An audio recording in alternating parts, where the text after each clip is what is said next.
Mills for plaintiff, Judge. And Tesh Ussery for the defense. All right, let's proceed. Judge, once again, we're before you for a plaintiff's motion to compel, a plaintiff's motion to strike counter affidavit. My experience has been whether the courts fall in the camp that motions to strike counter affidavits are still alive and well since In re Allstate. I think they are. I think the goalposts perhaps have been moved a little farther back, but I think there's still enough there to warrant motions to strike. Certainly that's the case with defendant's counter affidavit from this, and I'm not sure of the correct pronunciation of his name. Vacaria, it looks like to me. Counsel, is that correct? I don't want to be mispronouncing his name. Yes, sir. Okay. So we're here today on that, Judge. Could you spell that for the court reporter? I sure can. First name is Akshay. Last name Vakharia. Okay. Dr. Vacaria is a local anesthesiologist and pain management specialist. In this case, and when I said I believe the motion to strike applies here, this particular counter affidavit kind of follows a typical pattern used by some defendants where a physician is used and basically comes in and tries to base his counter affidavit on his own personal experience or that of his practice. Also, similarly, you got a situation where Dr. Vacaria is coming in. He's not complaining about treatment. He believes that the treatment was actually necessary for my client, but he essentially is attacking the billing of three entities: Pain Clarity, Comprehensive Spine Center, which is a group of physicians, primarily orthopedists, and MRI Centers of Texas. In this instance, though, but before I get to the issue of the notice, I would like to say a few comments about his actual qualifications. If you look at In re Allstate, I think the court shows a very great bell cow, if you would, to show us what you should have if you're going to have a legit counter affidavit in terms of someone being able to come up and talk about the different coding experience, those kind of things. Certainly the Supreme Court, that particular case, selected a very competent person to come in and do that. We don't have that with Dr. Vacaria. If you look at his counter affidavit, he has no experience in that. I mean, he doesn't allege to have anything like experience using and interpreting medical billing databases. I mean, he's not on par, or he doesn't come close, I think, to what the court had in mind when they have someone come in and supposedly have those qualifications. His opinions, and he typically styles it by saying what he believes the usual and customary rate should be, usual and customary rate. And his basis for that is he'll say, well, look, my experience as an MD anesthesiologist, and then he makes passing reference to three items. And I'll just note those, but for the record, but he doesn't really dig down at all. There's no drilling down as to what he's extracting from that.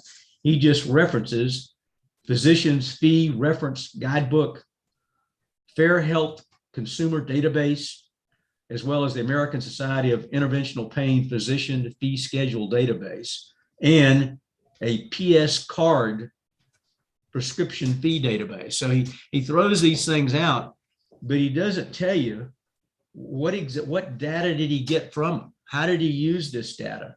Does he even use that data in his own billing, in his own practice, which he relies upon? So I guess in short, Your Honor, our position is, one, he's not qualified. He fails on that thing. You simply can't trot out somebody that's got an MD profession and say that's enough to make that kind of criticism.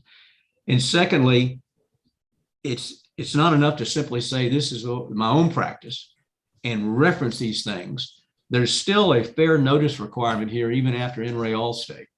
And I think in this particular case, it's another example of where the defense is just throwing something up, hoping it'll stick, And I think even in light of in re Allstate, it does not. And I think that we don't have the fair notice that we should have in order to understand how he's arriving at this quote, usual and customary rate. And I'd ask that his counter affidavit be struck. So let me ask this before we get to the defendant. Is there a way we could just do, again, dueling affidavits on this?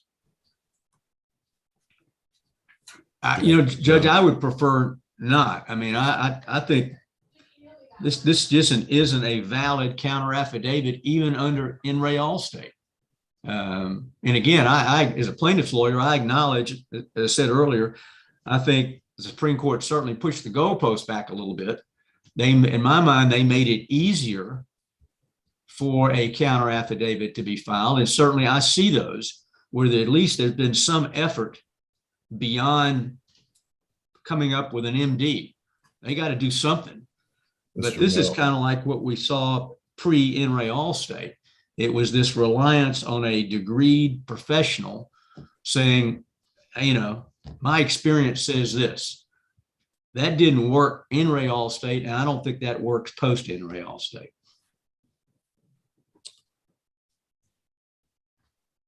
I don't know that I totally agree with you, but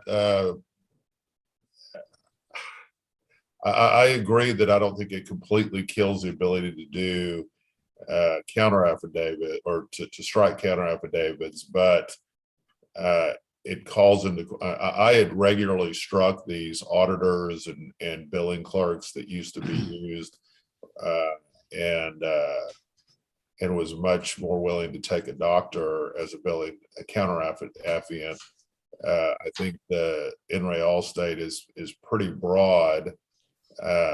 It would seem to me if both sides would agree that a way to deal with this and not have every one of these cases appealed, because I think the Supreme Court has made a pretty broad ruling, is to do dueling affidavits and deal with this issue.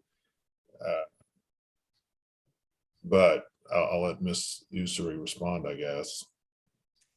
Yes, Your Honor. So just in response to plaintiff's attorney's arguments, I would make the argument that, like you said, in re Allstate is very broad, specifically as it comes to qualifications. I believe they quote, "It must be made by a person who is qualified by knowledge, skill, experience, training, education, or other expertise in order to controvert." It doesn't specify that they need to have all of those specific qualifications.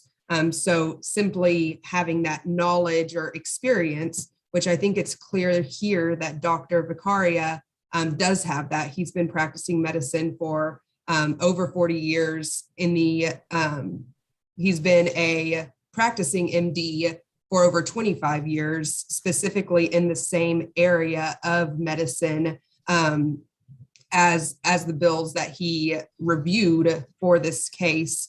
In re Allstate also speaks about a case where they state in that case, Gunn, that an insurance agent who relies on databases of medical expenses was qualified to testify that those expenses were reasonable. I think that's very similar to what we have here, in that Dr. Vicaria has been in this practice. He's familiar with their billing practices, and he has access to those databases, which he listed in his counter affidavit for what reasonable and necessary billing practices are.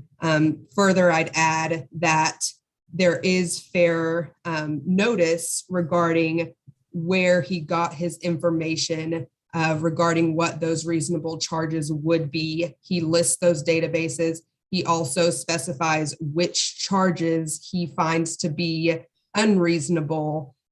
So plaintiff's counsel is on notice which specific billing charges he finds to be unreasonable. So with that, we would argue that his counter affidavit is valid and should not be struck. And just to add as well, we're not necessarily opposed to doing counter affidavits. Generally, that's a conversation I like to have with the plaintiff's attorney to see if there is some agreement that we can come up with, such as a cap at policy limits if we agree to do dueling affidavits. I apologize, I think I misspoke earlier. But that's not something in general that we're just blanketly opposed to. Judge, could I respond? Sure. Judge, I don't think even under In re Allstate, the court envisioned the fact that you could simply have a physician come in with no qualifications as to coding, all of that heavy experience that you saw with the nurse in re Allstate. This particular physician has none of that. There's nothing in his counter affidavit that talks about that. And yet we have him coming in and criticizing, for instance, MRI rates. And all he comes in and does is he vaguely references some databases. He doesn't say what he went in or what he looked at there, and then comes back and says, based on that, the usual rate ought to be the following. I don't think it gets you there. And I think what I see happening is a physician being touted. And I just, to me, that in itself is not sufficient to support a counter affidavit. And that basically is what I'm saying. If you read his counter affidavit, he's saying, I'm an anesthesiologist, pain management specialist. I've got a practice. And then that's it. You don't hear anything about him, any coding experience on his end. And you certainly don't say when he references these databases, what he looked at in order to come up as to his opinion, usual and customary rate. So how is that fair notice to the plaintiff as to how he arrived at these numbers? How do I figure that out? Other than I guess that forces me to go to the expense of deposing. Mr. Mills, let me just say, if this, the law was according to Judge Hoffman, I'd probably agree with you, probably. I don't see the Supreme Court agreeing with you, and I have to follow the Supreme Court. I would highly recommend you consider doing dueling affidavits. At this point, the law is just so fluid, and I don't need to make a decision on this. This case is brand new. You probably won't get to trial for quite some time. I'm just not going to rule on this until we get closer to trial and we have a better understanding of how in re Allstate is going to be interpreted by the Dallas Court of Appeals, and if the Supreme Court expands it or clarifies it. And so I'm just not going to rule on this at this point, but I would highly recommend considering dueling affidavits in this case. It makes the cases trials go a lot quicker. We're going to be so backlogged for so long. I don't want to have to make you, Mr. Mills, it's usually the opposite, where the defense attorney is the one being kind of unreasonable and the plaintiff's attorney is saying, hey, look, I'll do dueling affidavits. But, Ms. Usury or Usury? It's actually Ussery. Ussery, sorry. It's okay. Ms. Ussery is actually being the model of reasonableness here. And I think that's something it would be best. Nobody wants to try these cases twice, especially in the middle of a pandemic, especially as hard as it is to get the cases to go to trial. And so I really would prefer not to create an appeal point by going way out on a limb on this and striking the affidavit. So for now, I'm just not going to rule. But Mr. Mills, I would strongly suggest you consider doing that. Yes, Your Honor. David, just so we can not have to deal with that issue. All right. All right. Anything else, guys? That's it, Judge. Thank you. Good luck, guys. Thank you, Your Honor. All right. Bye-bye.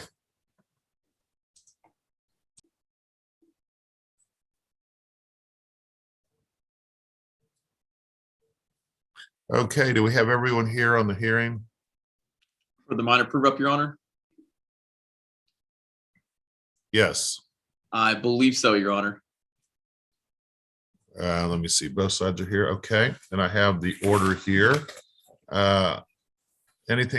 One thing I will say, we're on YouTube right now. If there's any point you guys need to go off YouTube because something sensitive is coming up, please let me know.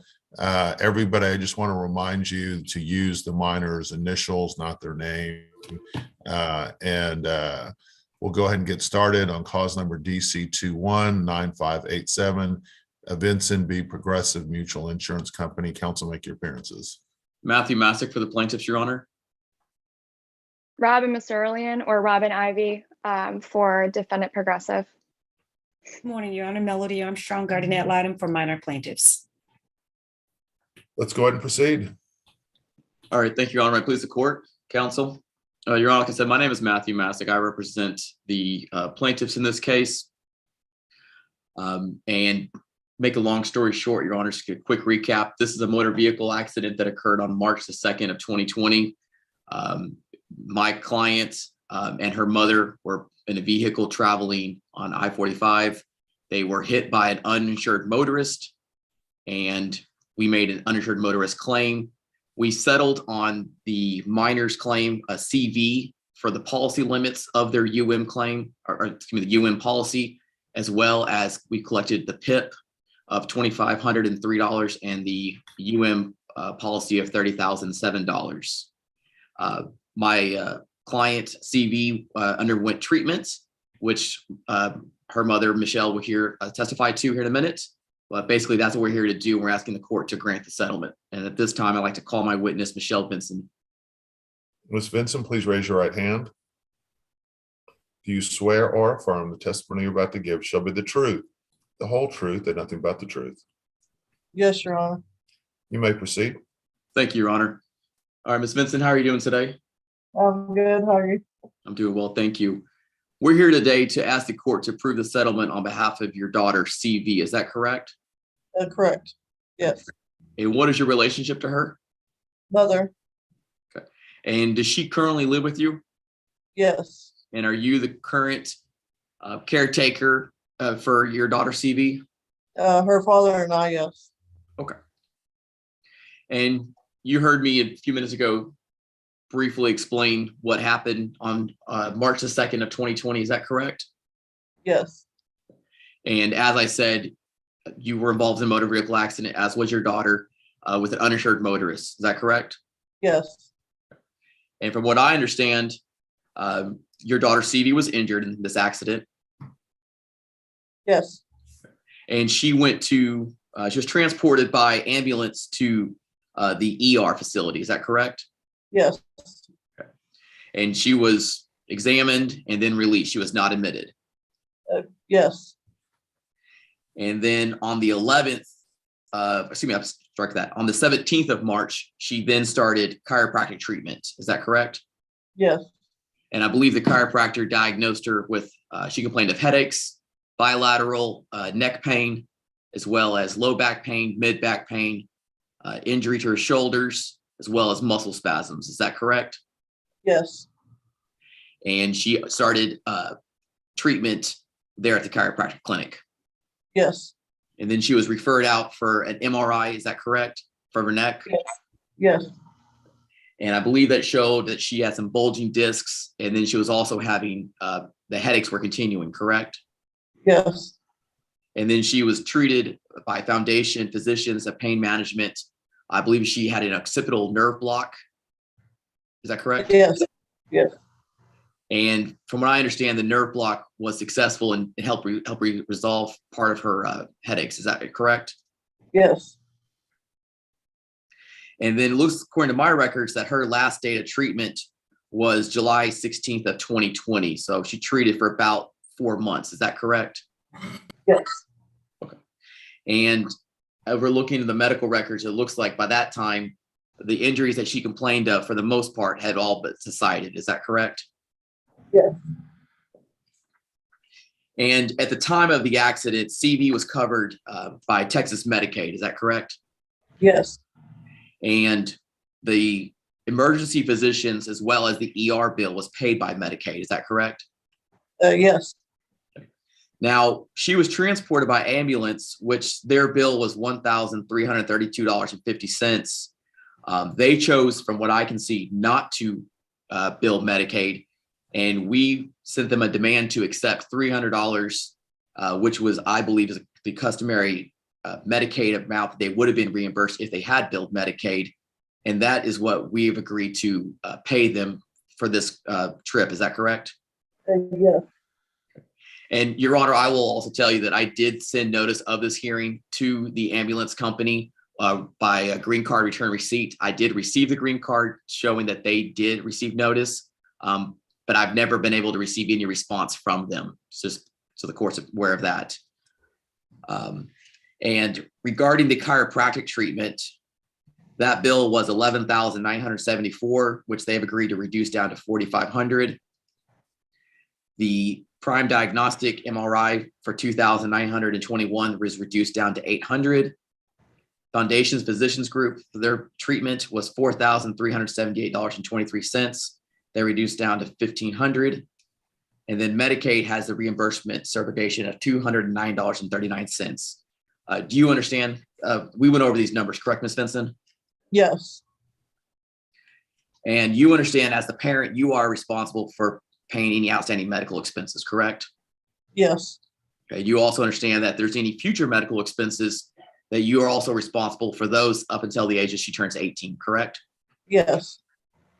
All right. And you have been represented by myself and my firm, Best Watson and Gilbert, correct, ma'am? Yes. And you understand that we have a contractual agreement to receive 1/3 of all settlement funds that we've collected, which would be $10,836.67. However, we've reduced that down just to a flat 10,000, correct? Yes. And you understand that the attorney's fees, as well as the case expenses in the amount of $338.63 will be deducted from the settlement, Yes. as well as the cost of the medical bills that we've just discussed reductions, correct? Yes. So the total deductions is $17,648.02, which will leave a net recovery for your daughter CV of $14,861.98. You understand that? Yes. And you understand that this is not your money, correct? Yes. You understand that these funds will be placed into the registry of the court, or however Ms. Armstrong has recommended to the court, correct? Yes. Now, CV can get these funds once she turns 18 or reaches the age of majority, as ordered by this court. You understand that? Yes. Now, you understand by agreeing to settle with Progressive at this time that this releases any future claims that CV may have. Yes. So what that means is that tomorrow, if she wakes up and she has a headache again, you're trying to relate it back to the accident, we're done. Correct. Yes. And you and your child cannot sue at a later date for any unknown injuries from this accident. You understand that? Yes. You understand that you do have a right to have a jury trial regarding CV's injuries, which, since we are getting policy limits, this is the most that we could do. But you understand that if the case were to go to jury, there could be a jury verdict for more, the same, or less, correct? Yes. Okay. And we are you understand that you are waiving your right to have a jury trial in lieu of the settlement, correct? Yes. Now, I know you and we went over the settlement documents, correct? Yes, sir. Okay. And I believe you also you met with Ms. Armstrong and y'all went over everything regarding CV, is correct? Yes. Do you have any questions about the settlement or the medical bills and treatment that we've gone over today? No, sir. And are you entering this settlement agreement for your daughter CV voluntarily? Yes. Is it your belief that this settlement is in the best interest of your daughter CV? Yes. Do you believe this settlement is fair and just? Yes. And are you asking the court to approve the settlement on behalf of CV? Yes. At this time, do you have any questions for me? No. And have I represented you and your daughter in a competent manner? Yes. And are you satisfied with my ability to represent you and your daughter in her best interest? Yes. All right, thank you, ma'am. At this time, Your Honor, I pass the witness. Okay. Miss, I'm not sure how to say your name, Miserling? Mr. Earlian. Miss Aurelian, okay. It's actually Ivy, but it's been a change since last May. So Ivy is much easier to pronounce. So. Okay, whatever you prefer. Thank you. Go ahead. All right. I just want to make a few things on the record. So, Courtney, have you been Michelle, have you looked over the judgment itself? I just want to remind you to use the minor's initials. Yeah, sorry. So Michelle, the mother, correct? Uh-huh. Yes, Have you looked over the judgment itself? yes, Okay, so I just want to make sure on the record that you have a settlement of $30,007, correct? yes, That of that amount, $209.39 is going to be paid towards Medicaid. Do you understand that? yes, That $14,861.98 is going to be going to minor CV, correct? yes, And that $4,935.63 is going to be going towards the satisfaction of CV's medical expenses.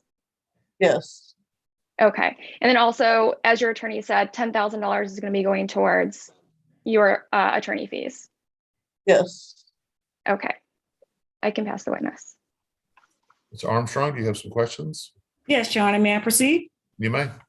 And Judge, by way of housekeeping, the guardian ad litem report is on file as of January 25th. The only change would be the net amount to the minor, which was a change in the reduction of case expenses and an increase to the minor. Otherwise, all other facts and details are the same. Okay. Miss Michelle, good morning. Good morning. To you and Miss CV, good to see both of you. We both had an opportunity to meet on January 2nd. And then after that, once we finalized the allocations, correct? Yes, When I met with each of you, I had a chance to talk to CV directly, learn from her about what she recalled about this crash, her injuries, her treatment, and how she's doing today. yes, And Miss Michelle, you are satisfied that your daughter has healed 100% and she's able to do everything now after this crash that she could do before this crash, correct? yes, In fact, she is an honor roll student in the 8th grade. Her favorite subject is math, and she's recently gone fishing with her dad, correct? I couldn't hear you. oh, I said yes, Okay. Yeah. And she hangs out with her grandpa at his lawn care business where she blows, I think, the grass and picks up the trash, right? yes, And so she's doing fine, correct? yes, ma'am, yes, ma'am, And you understand that we are here asking Judge Hoffman to approve this settlement and asking that it be deposited into the registry of the court with payments as detailed in the judgment, correct? yes, You recall when we visited that the registry of the court may take a small administrative fee, but it will take it under the local government code. It's allowed to take it from the interest earned, not from the principal amount that we put in. You recall that? yes, Any questions about that? no, You also understand that if there is an emergency, you do have a right to petition the court and ask for funds to be released before age 18. That is going to be subject to the court's ruling. Do you recall that? yes, Any questions about that?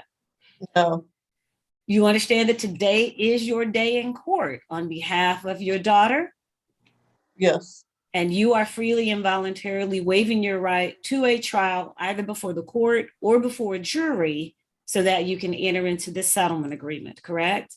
yes, You are doing so because you believe that it is in the best interest of your daughter, yes, and you are asking Judge Hoffman to approve this settlement as detailed before him in the proposed judgment. yes. Do you have any questions at all for Judge Hoffman, for me, or regarding anything that has been asked of you or any part of this settlement? No, ma'am, Have you been satisfied with the services that I've rendered on behalf of your daughter? yes, Thank you, ma'am. Judge, I'll pass the witness. Is there a recommendation of any additional questions of this witness? Not from the plaintiff's counsel, Your Honor. Is No, Your there any additional witnesses you wish to call? No, Your Honor. Plaintiff rest. Is there a recommendation of guardian ad litem? Yes, Your Honor, may I proceed? You may. Judge, I was appointed by this honorable court and shortly thereafter made contact with plaintiff's counsel and counsel for defendant to obtain the relevant pleadings, medical records, bills, expenses. Had an opportunity to visit with the minor and her parent and her mother on a couple of occasions. We, in those visits, had an opportunity to make sure that we explored the best net deposit option, either a structured settlement or the registry of the court. Unfortunately, the structured settlement was not going to return the principal, Judge. So the registry of the court is the ideal choice. for the net recovery on behalf of this minor plaintiff. As you heard, this is policy limits for both the personal injury protection funds, which Mr. Masick already has in his trust account, as well as the new money of the UIM funds, which will be distributed after entry of this judgment. So there aren't any additional funds. The parties have produced it for the court, all of the funds that are applicable and available to these claims. Ms. Benson had her own claims, those settled, and those are detailed in the Guardian ad litem report as well. She settled for less. And so, Your Honor, it is your ad litem's recommendation that the settlement be approved in the amounts apportioned before you. And I have produced also an e-file, the proposed Guardian ad litem fee statement. And I believe Ms. Ivy has agreed to the initial amount that I provided to her, which is 3402. Is that correct? That's correct. It's in the, I know you, there's an additional order, but it's also included in the judgment. Okay, I see that in the judgment. So I had two quick questions for the attorneys, and then I want a question for the mom and daughter as well. It looked like there was PIP paid. What was the PIP paid to? Your Honor, I can speak to that. We collected the PIP early on in the case on behalf of my clients, and it is currently being held in our trust account. And where's that being distributed to? Is that so? However, so the way I did my disbursement sheet is I added the settlements and the PIP together, which came out to the amount that is $14,861.98 is going to the registry of the court on behalf of CV.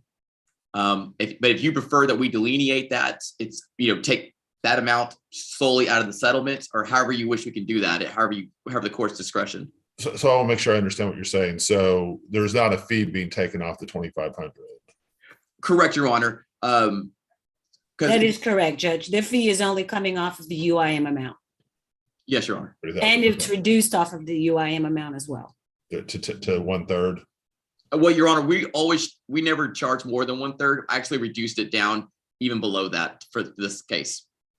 Oh, I thought Correct, it said here 10,000. Is that my? And this is where there was some confusion earlier. So the UIM of the 30,000, that is one subset. And then the PIP was actually paid before our involvement. So that was already in their possession. So the $10,000 that's reflected in the judgment is taken off the $30,007. And then everything's reduced from there.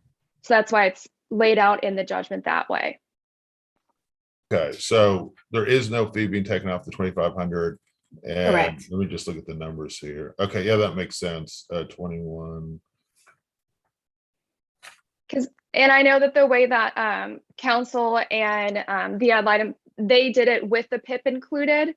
But for the purposes of the judgment, since the PIP has already been paid, it wasn't included in the judgment. I just have it stated that it's already been paid and put in a trust account. And I thought this might be that's the easiest way to have it outlined in the judgment. So I think to answer the court's question, the PIP will be used to be paid towards the medical bills, and then the amount going to the minor is taken directly from the settlement itself of $30,007. It doesn't seem like the numbers add up to me. I'm not trying to throw it. Okay. So. And Judge, that may be because if you don't have any reference in your judgment of the 2,503. No, but even with that, because let's just do rough numbers here. There's 14,800 plus that goes to the minor. Oh, I'm seeing what I'm doing. 14,000. Okay. Plus another $209. So that's about 15,000 total. So 15 plus 20. In Your Honor, if I may, Your Honor, if you take the numbers that are listed in the judgment, starting with the $14,861.98 to the minor, and then you add up everything down to the 2,503, it does add up to $30,007. Right. So was the 2,500 already used to pay for medical expenses? Well, Your Honor, we we recovered the PIP amount and we're holding it in trust. And the way I typically do it, Your Honor, is we hold that in trust until the case is settled. And then we use that to use basically to, in addition to any settlement amount, to use that to pay the medical out. So it will be used to pay out the additional medical bills. Correct, Your Honor. Are the medical bills 4935.63 or are they 4935.63 plus 2500? Plus 2,500. Correct. Yes, yes, Your Honor. So so if I put personal injury protection amount of 2503 will be used to pay outstanding medicals, is that accurate? The actual medicals, Judge, are a little, they're going to be about, isn't it 7,000 or so, Matthew? 7,100 is what it totals out to be, I believe. So let's see. There was confusion. Yeah, and when I was looking through it, the math didn't make sense to me. The way, and with the reductions in the PIP, because I don't know where the PIP, which provider it's going to. I don't know if that was the issue or. Well, if I may, so I just added it up. So where it says in the judgment to Michelle Vincent, the sum of $4,935.63 in satisfaction of the medical expenses. So there is a case expenses of $338.63, which is basically, if you subtract out on the $49.35.63, subtract out the $338.63, and then you add the $2,503 to that, that does equal out to $7,100, which is the amount of the outstanding medical bills. Okay, so the 2,500 in PIP is being used to pay for outstanding medical and case expenses. Well, I think the easiest way to look at it is that the 2,503 is going to be used to pay for medical. I mean, if you want to put it that way, yes, Your Honor. I mean, because you have down $10,000 for attorney's fees and case expenses. This is very confusing the way you have to set up. I will say, I apologize, Your Honor, and I'm not trying to fuss with you, but this is kind of confusing. So I just want to. So if I interline this and say personal injury protection of 2,500.03 has already been paid and will be used to pay outstanding medical expenses and case costs, right? Yes, Your Honor.